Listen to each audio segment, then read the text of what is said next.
jeito que tu senta é gostoso demais. Oh bebê, eu quero replay. Quando tu contrato acaba com o pai, sem querer me enfeitecei, me enfeitecei, me enfeitecei, me enfeitecei, me enfeitecei. Feiticeira faz feitiço, feiticeira faz feitiço. Me enfeitecei. Pari fica na ponta do pé, engata na marcha.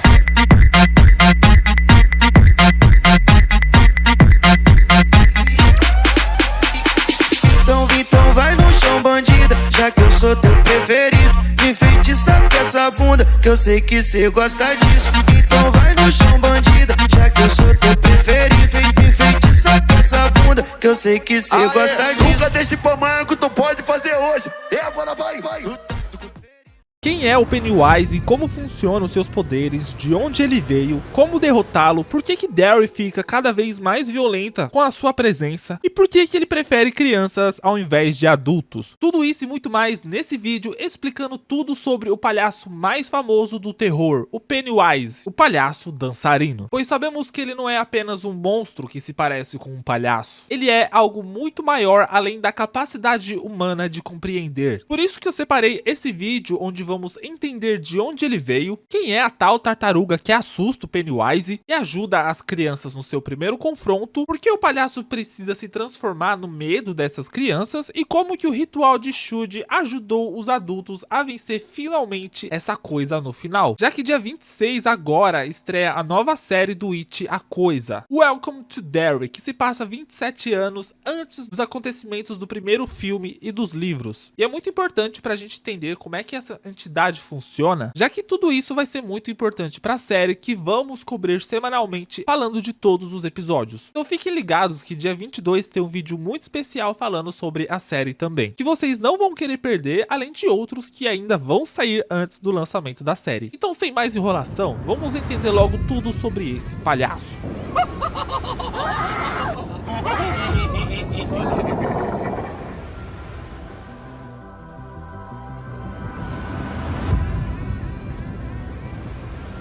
A origem do Pennywise. Antes mesmo da chegada da coisa em Derry, ela vivia em um local chamado Macroverso, um vácuo que existe além do universo e está presente em diversas outras obras do Stephen King, por ter um universo compartilhado em seus livros. E ali, junto dessa coisa, existia um ser cósmico igual a ele, que é a tartaruga Maturin, conhecida como a criadora e através dela que o universo surgiu, sendo mencionado como se a tartaruga tivesse vomitado esse universo, quanto que a coisa o devoraria, Yin e Yang. Lembrando que ela não é Deus, ainda existe um ser superior a ela nesse universo, tanto que na parte 2, quando Bill está confrontando Pennywise nesse macroverso, especificamente no livro, a coisa fala que a tartaruga vomitou dentro do seu próprio casco e se engasgou, e assim morreu. Só que até então ela poderia estar mentindo, só que até o final desse confronto, o Bill sente que alguma coisa maior estava ajudando ele e até fala com ele, e ele meio que entende ser Deus. E ao contrário da tartaruga, a coisa era o oposto dela, como uma força do caos e da destruição, que surgiu como reflexo do caos primordial, que é uma força que ameaça todos os universos. E dá pra entender melhor ela através dos livros de A Torre Negra. E obviamente que a coisa não era um palhaço vagando no vazio. Sua forma real são essas orbes de luz, conhecidas como as luzes da morte, que já falaremos mais dela mais pra frente. A coisa deixa o macroverso então, sem um motivo oficial, não tem como saber o porquê, se ela foi expulsa ou se foi porque ela estava atrás de comida. E por isso ela foi parar na Terra milhares de anos antes daquelas terras serem colonizadas. E a sua chegada, igual a um meteoro ou a um asteroide atingindo a Terra, criou ali essa cratera onde ela adormeceu até a chegada dos primeiros povos. Os Chocopiwa, eu acho que é assim que fala, me perdoem se eu estiver errado. Como mencionado pelo Mike, eles sabiam da existência da coisa e aprenderam a lidar com ela. Inclusive, eles até tentaram enfrentar ela ela e aprisionar ela num jarro com o ritual de Shud. Um ritual que preparava eles mentalmente para aguentar o impacto dessas luzes e a influência do Pennywise que exigia a união e a fé de todos. Tanto que a Beverly, ela só resistiu por ela ter essa força de espírito que já estava sendo nutrido junto com os losers e porque ela não encarou diretamente a coisa. Ela viu meio que de relance. Durante o ritual, os xamãs tentaram prender a coisa dentro de uma espécie de recipiente sagrado, mas falharam. A entidade, ela é poderosa demais, tanto que no momento em que a fé deles falhou, a coisa os destruiu completamente. Essa foi provavelmente a primeira tentativa humana de enfrentar o Pennywise e também o primeiro massacre de Derry. Anos depois, após Derry ser colonizada, sabemos que o Pennywise despertaria para mais um ciclo. Esse que acontece a cada 27 anos, marcado por uma quantidade enorme de desaparecimentos, de crianças especificamente, junto de uma grande tragédia. As mais conhecidas são a da explosão na siderúrgica, onde crianças estavam caçando ovos de Páscoa, massacre da gangue Bradley e o incêndio na Black Spot. E esse último vai provavelmente acontecer na série, pois se passa no mesmo ano. Esse sono da coisa é longo, mas é a forma que a coisa tem de digerir todo esse medo acumulado.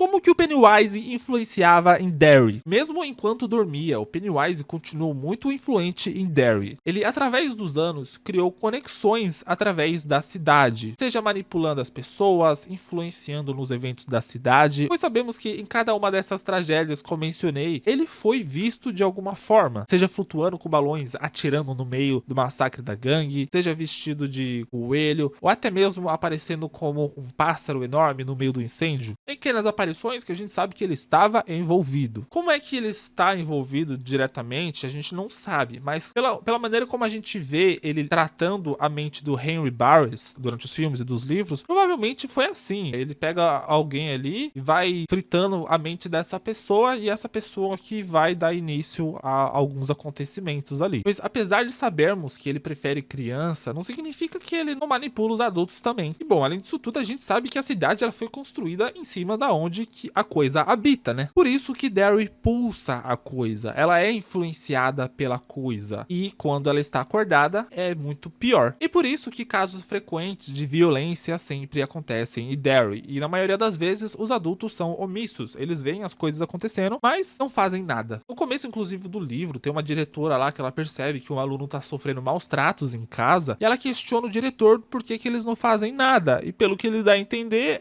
financeiramente não é do interesse deles, eles vão perder, sei lá, um cliente. E ainda deixa entender pra ela que se ela continuasse mexendo onde não é da conta dela, ela que seria prejudicada. Então o sistema já estava corrompido.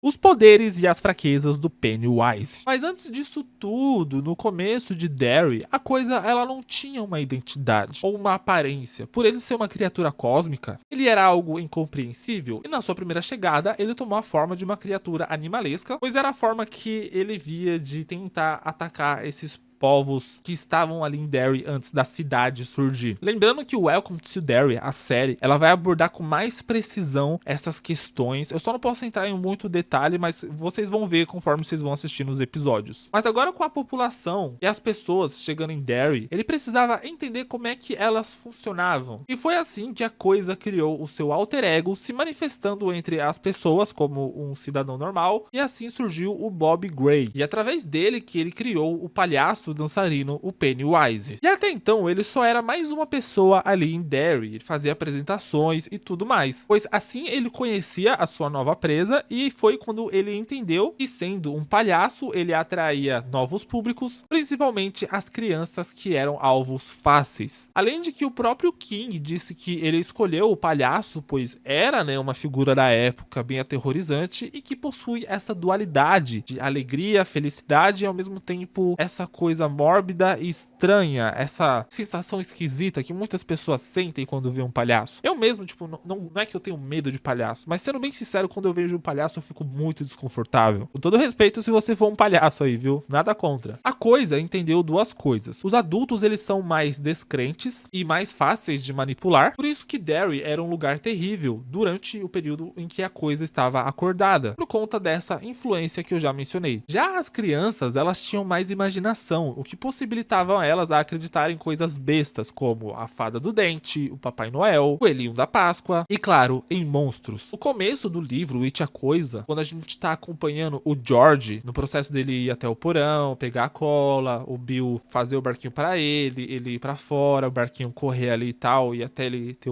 o infeliz encontro com o Pennywise, a gente vê como funciona a imaginação de uma criança, sabe? A expectativa de ter alguma coisa ali, dele abrir a porta achando que vai ver alguma coisa, dele imaginar que vai ver não sei o que. Essa imaginação é o que dá força pro palhaço, e ele se aproveita disso. A Coisa, ela é um ser cósmico, ela não precisa comer para se nutrir, e sim se alimentava do medo, pois era a sua natureza o que tornava o seu poder maior. Por isso que ele preferia crianças e usava um palhaço para atrair mais crianças. Primeiro ele se manifesta de alguma forma ali com uma criatura que essa criança naturalmente tem medo, e depois como um palhaço para tentar chamar a sua atenção. Então se ele fosse aparecer para mim, ele ia aparecer como uma pessoa que não deixa o like no vídeo. E isso para mim é algo muito complicado e triste. Então se vocês não querem que o Pennywise me assombre, deixa o like aí para me ajudar, principalmente se vocês estiverem gostando.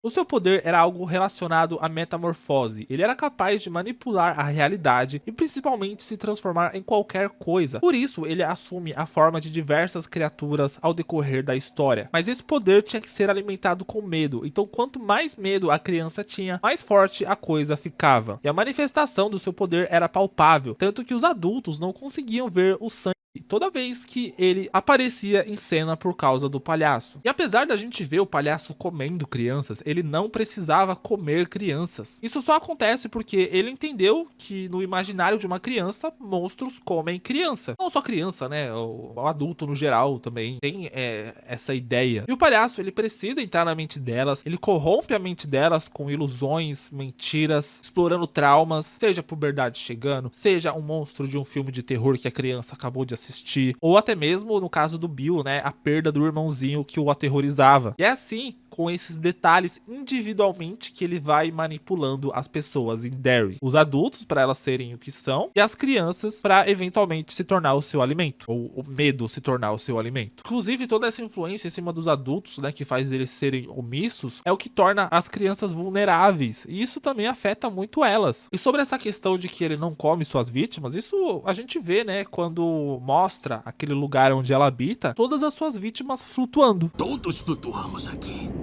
Flutuamos, sim. Ele faz isso quando força elas verem as luzes da morte, a sua real aparência, mas não é só isso. Quando uma pessoa olha para essas luzes, é como se os dois se conectassem profundamente. Mas uma pessoa, ela não consegue resistir ou compreender o que é essa força ou o que ela tá vendo. E isso vai causar nela insanidade, loucura e muitas vezes até a morte. E é assim que a coisa se alimentava e controlava as pessoas. Porém, ao fazer isso, ela também ficava vulnerável. E é aí que entra os losers, que com a ajuda da tartaruga criaram uma conexão tão forte que quando o Bill, já adulto, encarou essas luzes, ele conseguiu não só resistir a ela, mas entrar, né, nessa conexão mental e foi junto com a coisa pro macroverso e teve o seu confronto, e por causa disso conseguiu ferir ela. Eles tiveram uma oportunidade de atacar ela fisicamente. Mas como que eles conseguiram isso? Atacar a coisa, ter poder sobre a coisa? Fiquem tranquilos que eu vou explicar agora. Em um certo momento do livro, a coisa está refletindo sobre como é que ela foi derrotada pelas crianças. E ela entende que de alguma forma, provavelmente com a ajuda da tartaruga, elas souberam como usar o poder da coisa contra ela mesma. E um detalhe curioso dos filmes é que toda vez que temos a presença ou a influência da tartaruga ou até mesmo do palhaço, quando estava vigiando elas, a gente tem um easter egg aparecendo representando a presença delas nas cenas. Só que como eles estavam mais velhos, ela achava que essa conexão não funcionava mais, por isso que ela bateu de frente com eles. Pois da mesma forma que a coisa precisa da crença dessas crianças para manipulá-las e modificar a realidade, as crenças delas, se fossem virado contra a coisa, também faziam efeito. Era uma espécie de faca de dois gumes. Isso acontece porque, primeiro, o Bill e o Rich, quando eles vão até a rua Neighbot visitar aquela casa, eles encontram o lobisomem, que não tem no filme, mas tem no livro, e por conta desse encontro, eles acreditavam que possivelmente a coisa poderia ser ferida igual igual o lobisomem era no filme que eles assistiram, com bala de prata. E eles acreditaram realmente nisso. Por isso que esse tiro funcionou contra a coisa. Segundo, que ao descobrir que a sua bombinha era placebo, o Ed entende, através da sua mãe, que ela só funcionava porque ele acreditava que ela funcionaria. Então naquele momento ali em que eles estavam enfrentando a coisa e ele acreditou que a sua bombinha pudesse espirrar ácido, o poder do Pennywise de metamorfose, de manipular a realidade, fez com que aquele jato de água virasse ácido e a ferisse de verdade. E toda a ideia do Pennywise, o seu tamanho, entrava nessa bagunça. Quanto mais medo, maior e mais poder ele tinha sobre elas. Quanto menos medo, menos força ele tinha para sobrepor contra elas.